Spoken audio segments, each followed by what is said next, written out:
you can see, you can feel it in the air, the excitement. We've got to fight for everything we want. No one present us with a party, that's fully formed and exactly how we want it. We have to fight for the party that we want. Walk 1,000 miles off the beaten track, and everything you owned upon your beaten back. The only question you've got to ask: how's this possible? How long will it last? And who knows? We're told to stay quiet, leave politics to the professionals. Well, the professionals have had their turn, and look at the mess they've left us in. Who knows?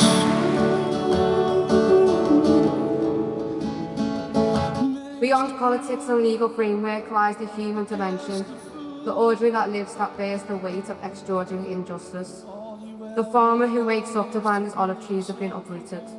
The mother who waits hours at a checkpoint to reach a hospital. And the child who grows up know more about drones than playgrounds. So peace means more than just a ceasefire. It means freedom from military occupation and apartheid. It means freedom for Palestinians to decide their own future, not war criminals like Tony Blair.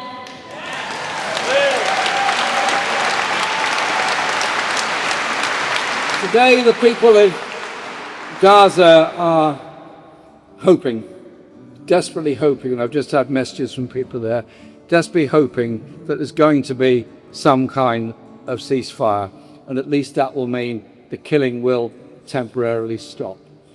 But Zara is quite right what she said, that the British sale of arms to Israel, the component parts for the F-35 jets, the constant use of RAF Akrotiri and RAF Dekalia to deliver weapons to Israel, the sharing of security information with Israel, the training of Israeli forces in Britain have all contributed to the acts of genocide. This is the city that stood up to Margaret Thatcher.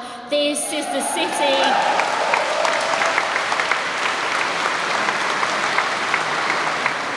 This is the city that faced down fascists when they marched here. This is a city that knows solidarity isn't just a slogan, it is a way of life. When others turned their backs, Liverpool stood up for justice, and we will always remember the 97, and we thank the Hillsborough families.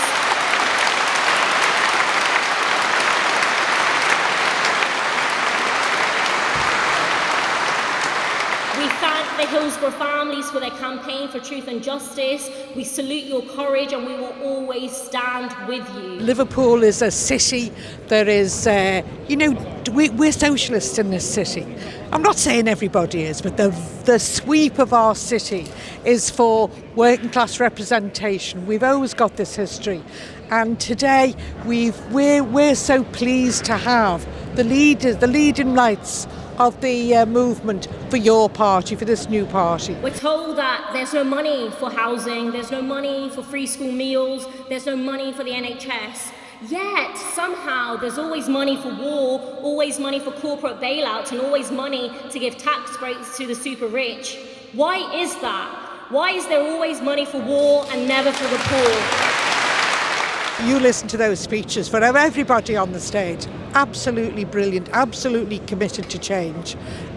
Zara, powerful, young, a big spread of ideas, and fantastic applause at every single pause of her breath. Set with Jeremy, it's Jeremy. People trust Jeremy. Jeremy's been consistent all his life fighting for change, but on the side of justice all the time, and you could see that tonight. I'm here to listen to new ideas, really, not some of the same old stuff that we're hearing, but new ideas, fresh ideas. Feel a little bit in the wilderness at the minute, so hoping that your party can give me some direction again. People are hungry, and there's an appetite for a political alternative that is explicitly socialist, that is going to be fiercely democratic, and that is going to have policies that make a material improvement to people's lives. We'll have a party that will unashamedly have a serious international view, which is based on peace and environment and sustainability, because I am horrified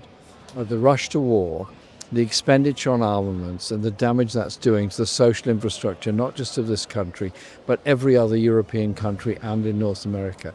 We'll be that voice. We all, every single one of us, even the people who aren't here, the people who are thinking, where is the working class voice? We've all got to get into this party and shape it so that it represents and fights for us. We need socialism. We don't need just tax reforms. We need basic change. We see that capitalism's dead and capitalism has faded. And on the back of that, we've got to produce a world that services those people who work, working class people, right the way through, right across. And you can see it happening across the world. Radical change. Self-proclaimed righteousness, whatever the cost, who knows? Who makes the rules against the food?